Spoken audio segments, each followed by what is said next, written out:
సుమన్ టీవీలో మీ business promotions కోసం ఈ కింది నెంబర్ను సంప్రదించగలరు.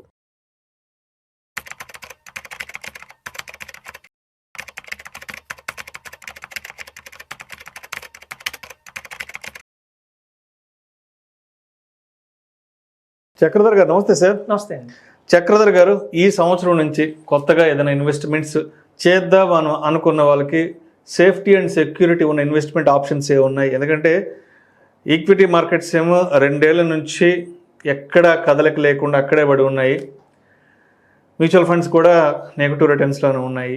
సరే, మాకు ఈ రెండు వద్దు, ఇంకేదైనా మంచి సేఫ్టీ సెక్యూరిటీ మంచి ట్రాన్స్పరెన్సీ ఉన్న ఇన్వెస్ట్మెంట్ కావాలి అనుకున్న వాళ్ళకి ప్రజెంట్ బెస్టే ఉన్నాయి. ఇది చాలా మంచి క్వశ్చన్ అండి. ఇప్పుడు చాలా మంది జనాల్లో చాలా కన్ఫ్యూజన్గా ఉంది. ఎక్కడ ఇన్వెస్ట్మెంట్ చేయాలో అర్థం కావట్లేదు. అమౌంట్ వస్తున్నాయి, ఏదో ల్యాండ్ అమ్మాము డబ్బులు వచ్చాయి, అదే రిటైర్ అయ్యాము డబ్బులు వచ్చాయి, ఏం చేయాలో అర్థం కావట్లేదు. అటు ఫిక్స్డ్ డిపాజిట్లు 6.7% రిటర్న్ ఇవ్వట్లేదు, ఇన్ఫ్లేషన్ కూడా బీట్ చేయట్లేదు. ఈ మధ్య ఇన్ఫ్లేషన్ కూడా బాగా పెరుగుతుంది, నాకు అంచనా వచ్చింది. అలా చూస్తే మీకు బంగారం కూడా రోజుకు ఒక మాట చెప్తుంది రేటు. ఒక రోజు 1,50,000 నుంచి 1,60,000 వెళ్తుంది, 1,70,000 వెళ్తుంది, మళ్ళీ పడిపోతూనే ఉంది. ఈక్విటీ మార్కెట్ చెప్పింది లాస్ట్ 2 ఏళ్ళ నుంచి కూడా మార్కెట్ బాగా వాలటాలిటీలో ఉంది. సో ఇట్లాంటి టైంలో కరెక్ట్ పార్ట్ ఏదైనా ఉంది అంటే అది అసెట్ అలొకేషన్ ఫండ్ వస్తుందండి. అసెట్ అలొకేషన్ అంటే ఒక్కొక్క అసెట్లో ఎంతెంత పెట్టాలి, మనం ఈక్విటీలో ఎంత పెట్టాలి, డెట్లో ఎంత పెట్టాలి, గోల్డ్ ఎంత పెట్టాలి, రియల్ ఎస్టేట్లో ఎంత పెట్టాలి అనేది ఒక అసెట్ అలొకేషన్ అనేది ఒక ప్రొఫెషనల్స్ కనుక డిసిషన్ తీసుకుంటే ఇట్లాంటి టైంలో కనుక వాళ్ళకి మాకు అనాలిసిస్ అనేది అక్రాస్ ద వరల్డ్ అనాలిసిస్ చేసుకుంటారు కాబట్టి వాళ్ళకి రైట్ అయితే ఆప్షన్ అయితే వస్తుంది. అలాగే మనకు కొత్తగా వస్తుందండి ఐసిఐసిఐ వాళ్ళ నుంచి ఐఎస్ఐఎఫ్ అనేది. మనకి ఎస్ఐఎఫ్స్ తెలుసు, లాస్ట్ 1 ఇయర్ నుంచి ఆల్మోస్ట్ 1 ఇయర్ అయిపోతుంది. సెప్టెంబర్కి చాలా ఎస్ఎఫ్స్ వచ్చాయి ఇండియాలోకి. హైబ్రిడ్ కేటగిరీ సంబంధించిన ఎస్ఎఫ్స్ వచ్చాయి, అలాగే ఈక్విటీ సంబంధించిన ఎస్ఎఫ్స్ వచ్చాయి, అలాగే కొన్ని ఎస్ఎఫ్లో X100 అంటారు, అంటే మిడ్ క్యాప్ స్మాల్ క్యాప్ సంబంధించిన ఎస్ఎఫ్స్ వచ్చాయి. కానీ ఈసారి కొత్తగా వస్తున్న ఫస్ట్ టైం ఎస్ఐఎఫ్ వస్తుందండి ఒకటి మార్కెట్లోకి ఐసీసీ నుంచి. అది అసెట్ అలొకేటర్ ఎస్ఐఎఫ్ అంటున్నారు దాన్ని. అందులో ఉన్నది ఈ ఆప్షన్ అనమాట. ఇప్పుడున్న కరెంట్ మార్కెట్ కండిషన్స్కి ఎట్లాంటి ఇన్వెస్ట్మెంట్ చేస్తే, అంటే మన పోర్ట్ఫోలియోలో ఎంత ఈక్విటీ ఉంటే బాగుంటుంది, ఎంత డెట్ ఉంటే బాగుంటుంది, ఎంత గోల్డ్ ఉంటే బాగుంటుంది, ఇట్లాంటివన్నీ ఆలోచించుకొని నిర్ణయం తీసుకునే ప్రొఫెషనల్స్ కాబట్టి ఇన్వెస్ట్మెంట్ చేస్తారు. అలాగే చూడండి, ఎన్ఎఫ్ఓస్లో వాళ్ళైతే వాల్యూమ్ ఆఫ్ ఇన్వెస్ట్మెంట్ కలెక్ట్ చేస్తారో అది ఒక్కసారిగా మార్కెట్లోకి డంప్ చేయొద్దని దాన్ని గ్రాడ్యువల్గా 6 months టైం తీసుకొని వాళ్ళకి ఇన్వెస్ట్మెంట్ చేస్తారు. కాబట్టి ఈ వాలటాలిటీ ఒకవేళ మార్కెట్లో ఉన్నా కూడా అది అడ్జస్ట్ అయిపోతుంది. సో కాబట్టి ఐసిఐసి నుంచి ఎన్ఎఫ్ఓ రూపంలో వస్తున్న మనకి అసెట్ అలొకేషన్ ఎన్ఎఫ్ఓ ఐసిఐసిఐ వాళ్ళది ఐఎస్ఐఎఫ్ వచ్చిందండి. రేపు 19th మనకి మే ఓపెన్ అవుతుంది ఎన్ఎఫ్ఓ. దగ్గర June 2 దాకా కూడా ఉండొచ్చు అది. సో ఈ టైంలో కనుక ఎవరైనా ఇన్వెస్ట్మెంట్ చేస్తే కేవలం 10 రూపీస్కి వాళ్ళకి అందుబాటులో ఉంటుంది. అలాగే టాక్సేషన్ పరంగా కూడా ఇది మనకి మ్యూచువల్ ఫండ్స్ లాగానే ఉంటుంది కాబట్టి ఇది బెస్ట్ ఆప్షన్ అని చెప్తున్నాను. ఎవరి దగ్గర 10 lakhs మినిమం ఉంటే కనుక, ఎందుకంటే ఎస్ఐఎఫ్స్ అంటే మినిమం 10 lakhs పెట్టాలి కాబట్టి, సో 10 lakhs కనుక మినిమం ఎవరి దగ్గర ఉంది అంటే కనుక ఇది ఒక మంచి ఆప్షన్. కంపేర్ టు ఫిక్స్డ్ డిపాజిట్ల కంటే కూడా, అలా ఉన్న వాలటాలిటీ ఈక్విటీ మార్కెట్ కంటే కూడా, ఇలాంటి వాలటాలిటీ ఉన్న గోల్డ్ మార్కెట్ కంటే కూడా చూస్తే కంపారిజన్ చేస్తే ఇది ఒక one of the best investment option కింద మనం చెప్పొచ్చండి.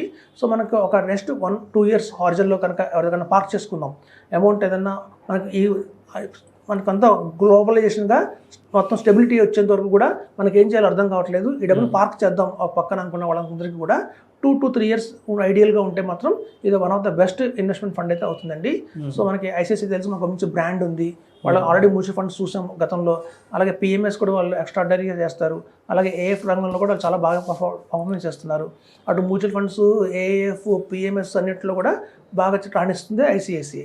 సో అట్లాంటి బ్రాండ్ ఉన్నది కాబట్టి మనం చేయొచ్చండి. అందులో వన్ ఆఫ్ ద బెస్ట్ ఇన్వెస్ట్మెంట్గా అవుతుంది.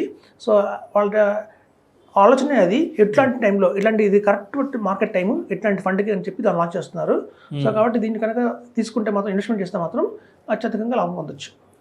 సార్, ఇప్పుడు ఎస్ఐఎఫ్కి సంబంధించి ఒక లాస్ట్ 1 year నుంచి మార్కెట్ పెనిట్రేషన్ జరుగుతుంది.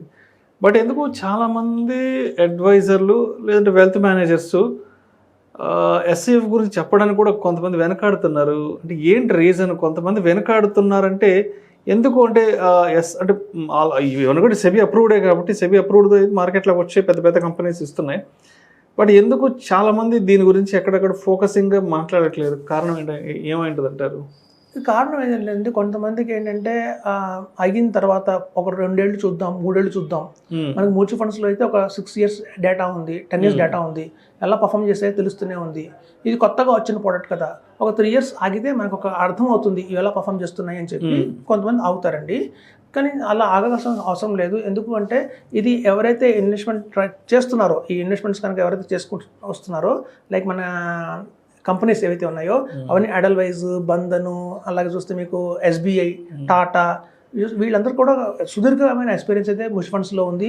అలాగే డెరివేటివ్స్లో కూడా బాగా వాళ్ళకి ఎక్స్పీరియన్స్ అయితే ఉంది.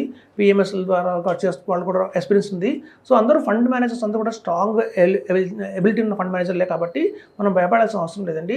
ఎవరైతే 10 రూపీస్లో కనుక ఎంటర్ అవుతారో, ఇది చూడండి 10 రూపీస్ అమాంతం 20 రూపీస్ అయినప్పుడు ఎన్ఎఫ్ఓలో వచ్చిన 10 రూపీస్ ఒక 4.5 yearsకి 5 yearsకి 20 రూపీస్గా మారుతుంది. మనం కనుక ఇప్పుడే కనుక ఇన్వెస్ట్మెంట్ చేస్తే 10 రూపీస్ ఉన్నప్పుడే రేపు 20 రూపీస్ అవ్వగానే మనం పెట్టిన ఇన్వెస్ట్మెంట్ డబుల్ అయిపోయినట్టే. మనం 10 lakhs పెట్టాను 10 రూపీస్లో, అది 20 రూపీస్ ఎన్ఏవి అవ్వగానే 20 lakhs అయిపోయినట్టే. సో ఇలా షార్ట్ టర్మ్లో మనం ఎవరైనా డబల్ చేసుకుందామంటే మాత్రం ఇది ఒక మంచి ఆప్షన్. ఈ ఎస్ఐఎఫ్స్ గురించి బాగా ఎందుకు చెప్పట్లేదు అంటే, దీనికి ఒక ఎక్స్పీరియన్స్ అయితే ఉండాలి. దీనికి ఎగ్జామ్స్ అయితే క్లియర్ చేసి ఉండాలండి. ఎగ్జామ్స్ క్లియర్ చేయాలి. ఎగ్జామ్స్లో మనకి ఏంటంటే పూర్తిగా దాని మీద అవగాహన అయితే వస్తుంది. డెరివేటివ్స్ మీద క్యాష్ మనకి ఉంది, అలాగే సెగ్మెంట్, ఈక్విటీ సెగ్మెంట్ మీద డెరివేటివ్స్ చాలా ఎగ్జామ్స్ రాయాలి. ఆ ఎగ్జామ్స్ కొంచెం టఫ్గా ఉన్నాయి. అవి క్లియర్ చేస్తే అప్పుడు సర్టిఫికేషన్ వస్తుంది వాళ్ళకి. ఆ సర్టిఫికేషన్ వచ్చిన తర్వాత మాత్రమే వాళ్ళు ఎలిజిబిలిటీ ఉన్నారు ఇది ఎస్ఐఎఫ్స్ చెప్పడానికి. సో కాబట్టి ఇట్లా ఎస్ఐఎఫ్స్ మీద ఎలిజిబిలిటీ ఉన్న వాళ్ళు ఇంకా చాలా తక్కువ మంది ఉన్నారండి మార్కెట్లో. ఇప్పుడు చాలా మంది రాస్తున్నారు, మ్యూచువల్ ఫండ్ అడ్వైజర్స్ అందరూ కూడా రాస్తున్నారు వాటి మీద ఎగ్జామ్స్. అవి కొంచెం క్లియర్ అవ్వడానికి టైం పడుతుంది. సో క్లియర్ అవ్వనందరూ మనం చెప్పకూడదు కాబట్టి కొంచెం అందరూ అవాయిడ్ చేస్తున్నారు తప్ప, ఇది ఎస్ఐఎఫ్స్ యాజ్ ఏ గుడ్ ఇన్వెస్ట్మెంట్ అండి. ఇది మాత్రం చాలా మార్కెట్లో కనుక ఇప్పుడు కనుక ఎస్ఐఎఫ్స్ కనుక చేస్తే రాబోయే రోజుల్లో అది కనుక 20 రూపీస్ 30 రూపీస్ అయినప్పుడు మంచి అడ్వాంటేజ్ పొందుతారు. ఇప్పుడు చూడండి ఆల్రెడీ మనం చూసాం గతంలో సెప్టెంబర్లో చూస్తే ఆల్టివా వాళ్ళది వచ్చింది ఎడల్వైజ్, ఎస్బీఐ వచ్చేసింది. వీళ్ళందరూ కూడా మార్కెట్ పడినప్పుడు కూడా కంపేర్ టు మ్యూచువల్ ఫండ్స్ కొంచెం తక్కువే పడ్డాయి. మేము రెండింటి పక్కన కంపేర్ చూస్తున్నాము. మ్యూచువల్ ఫండ్స్ కంటే కూడా కొంచెం ఎస్ఎఫ్స్ తక్కువే పడ్డాయి. సో అంటే దాంట్లో ఏదో పొటెన్షియల్ అయితే గ్యారంటీగా ఉంది. చూడండి, మనం అన్నం ఉడికిందని చూడడానికి మొత్తం అన్నం పట్టుకోక్కర్లేదు, ఒక మెతుకు చూసి చాలు. సో ఈ లాస్ట్ 6-7 months చాలండి, ఎస్ఎఫ్స్ చాలా బాగానే రాణిస్తున్నాయి, ఎక్స్ట్రాటరీగా పర్ఫార్మెన్స్ అయితే చేస్తున్నాయి. సో ఎస్ఎఫ్స్ ఇప్పుడు రైట్ టైం అండి. చాలా మందికి లైసెన్స్ లేదు, చాలా మంది దగ్గర లైసెన్స్ లేదు. మొత్తం హైదరాబాద్లో చూస్తే దగ్గర హార్డ్లీ 100 మంది ఉన్నారేమో లైసెన్స్ ఉన్న వాళ్ళు. రాబోయే రోజుల్లో 1000 మంది అయినప్పుడు మాత్రమే బాగా బజ్ క్రియేట్ అవుతుంది. అప్పటిదాకా అయితే క్రియేట్ కాదు. But as a good investment అండి ఎస్ఐఎఫ్స్. మనం ఏమైనా గూగుల్లో కొట్టినా కూడా చెప్తారు ఎస్ఐఎఫ్స్ ఇస్ బెస్ట్ ఇన్వెస్ట్మెంట్ ఆప్షన్ అని చెప్పి. సో చాలా మంది డెరివేటివ్స్ సొంతంగా చేసుకొని చేతులు కలుసుకుంటున్నారు. సో వాళ్ళందరికీ కూడా డైరెక్ట్గా కాకుండా ఇట్లా ఎస్ఐఎఫ్స్ ద్వారా కనుక డెరివేటివ్స్లో పార్టిసిపేట్ చేస్తే కూడా రిటర్న్స్ ఎక్కువే వస్తాయి గ్యారంటీగా. ఇందులో ఈక్విటీ ఎక్స్ట్రాడినరీగా పర్ఫార్మెన్స్ చేస్తుంది. ఈక్విటీ ఎస్ఐఎఫ్స్ ఎలా ఉన్నాయంటే, షార్ట్ టర్మ్లోనే నాకు 5 ఏళ్లలోనే 1 crore కావాలి అనుకున్న వాళ్ళందరూ కూడా ఇది బెస్ట్ ఆప్షన్. చాలా ఆప్షన్స్ ఇస్తున్నారు. అందులో 30 lakhs ఇన్వెస్ట్మెంట్ చేయండి, పైన 30,000 ఎస్ఐపి చేయండి, మీకు కేవలం 5 yearsలోనే 1 crore వస్తుంది. అట్లాంటి ఆప్షన్స్ చాలా ఉన్నాయి ఎస్ఐఎఫ్స్లో.